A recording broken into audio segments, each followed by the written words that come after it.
Hello YouTubers! How's everyone doing this morning? Alright, this is kind of a test video.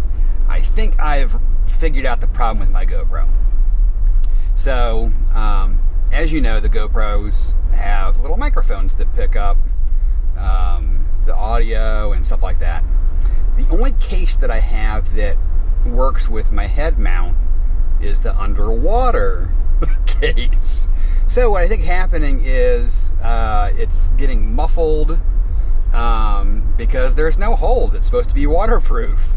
So that's why the audio quality, I believe, is horrible.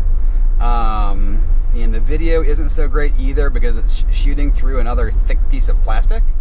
So, just so you know, I have ordered a one of those exterior cases. I had to look around and figure out what I was missing here. I know I'm a little thick like that, but so I went through, was trying to figure things out, and I think that the plastic case is what I needed. It's kind of like a shell that goes around the outside and has little holes that leave the microphones open and doesn't cover up the lens, but it still mounts to my headset. So hopefully next week when that comes in, I'll have some better quality video with video and audio that makes sense.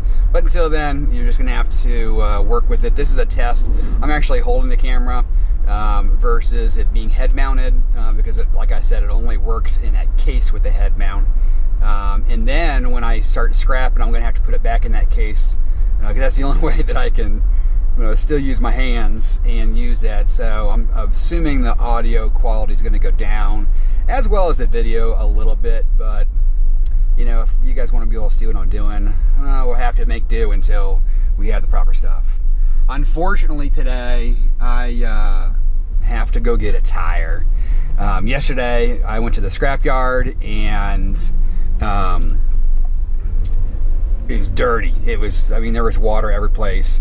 And when I got home, I was looking at my dirty truck, and then I noticed that one of my sidewalls has a big gash out of it, which isn't from the scrapyard. I'm not blaming them or anybody else. I'm assuming that myself or probably my wife hit a curb or something of that nature, and it's looking kind of sketchy. So just to be on the safe side, especially with it being a front wheel, I just want to get it fixed. So I've got to go get some tires this morning. So I'm not sure how much scrap I'm going to be able to do because that's certainly going to eat up some time. I did try to set an appointment, but they didn't have an appointments available till the afternoon. So I'm just going to have to go in, try my luck, and find out whether I can get in and out and still have time before the trash man picks up all the good scrap. So I will come back. If worst case scenario, we'll be able to take back those little tidbits that we weren't able to drop off yesterday because we missed the lunch hour break, and we still have those in the truck.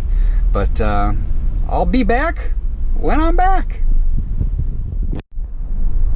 Well, we've got ourselves our new tires. Hey, I only got 2 tires because tires are expensive, man. $500 just for 2 tires, and the whole kit and caboodle. You know how it goes.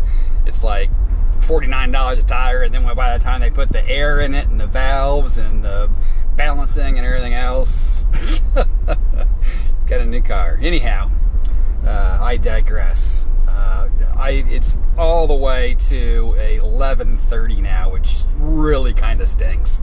But I'm still going to run over to the area. I'm, as you know, I am new to this.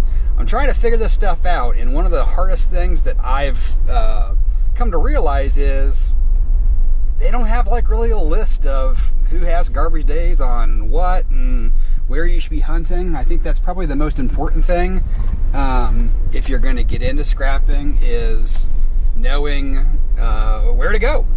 So the only thing I was able to do is in my area you can look up addresses, and that part of their website doesn't work. So you can look up last names, and if you look up last names, then you can see addresses, and then you can find out what day that address picks up at. Problem is it covers the whole metro area, so you have to pick a common name like Johnson or Hong or whatever. whoever, so you get a very broad list of names, find out where they live, look up that address, find out whether that's going to be in an area you plan on servicing, and then find out when that pickup day is. And make yourself a little map. So that's what I've done to try to figure out what days people are at what areas.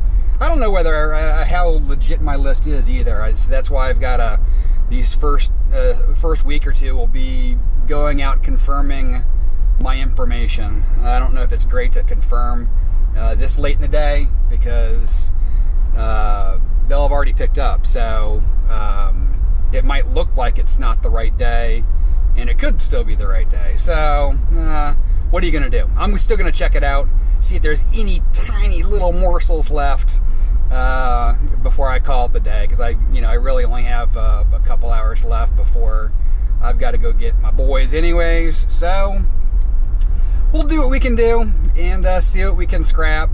Probably I'm hoping I score something, and if I score something, then I'll run the little remnants that I have left from yesterday. If I'm not able to get anything, I'm just going to save those for next week on Monday. So hopefully I'm adding on to this video and you can kind of see where we're at. Again, this is without the waterproof case, so the audio should be better. And if I do come back and the audio is not so great, that might be why. So if we don't talk, have a great weekend, and I'll see y'all next week. But like I said, hopefully I'm back. All right, I did not come back in, although I did pick something up. The route that I took ended up being a bust. I don't know if it was just too late, or whether it's just the wrong route. It seemed like there was some lawn stuff still out at a couple of houses, but there wasn't a lot out, so it's weird that there wouldn't have been more still out. Also, it wasn't like everything was picked up and there was empty cans there. There was still some lawn stuff out. So, I've got to figure out that area, figure out what my Friday is going to look like if I want to do this on Fridays. But as I was headed back home, I saw a mattress, and it had like one of those Murphy frames, and it had a headboard, and everything was metal. So I grabbed it and threw it in the back, and then I did have one more dish at home that I was not able to fit in the other day, so I stopped back, picked that up while I was there. I have a sheet of aluminum that I use to fix a boat, and it's been sitting in my garage forever, and it's sharp. I don't want someone to get hurt, so I decided I'm going to bring that up as well. So we've got the cords and such from yesterday. We've got some remnants from the boat. We've got the dish, and we've got the bed frame. So we're going to head to the yard. I don't have really a setup to film the offloading without it just being totally muffled noise-wise. And since I have so little, I figured I would save that until I had the proper setup. So I will come back to you once I have checked out, and we'll see what we weigh and what we pay. I'll be back. Alrighty, we have checked out, and today we ended up with $38.70.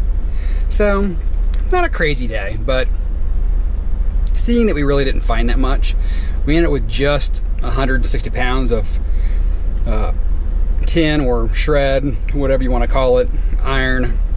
We had 10 pounds of clean aluminum and 10 pounds of insulated copper wire. So overall, I'll take it, man. I'll take that any day of the week. So I hope you enjoyed the content. If you did, be ready on Monday, hopefully Tuesday, Wednesday, someplace in there. I'll have the proper setup. We'll be able to do this right. I hope you all have a wonderful weekend, and I look forward to putting some more content out. Please make sure to give it a thumbs up if you did enjoy it. Make sure to subscribe so you don't miss my future videos. And I'll see y'all next week.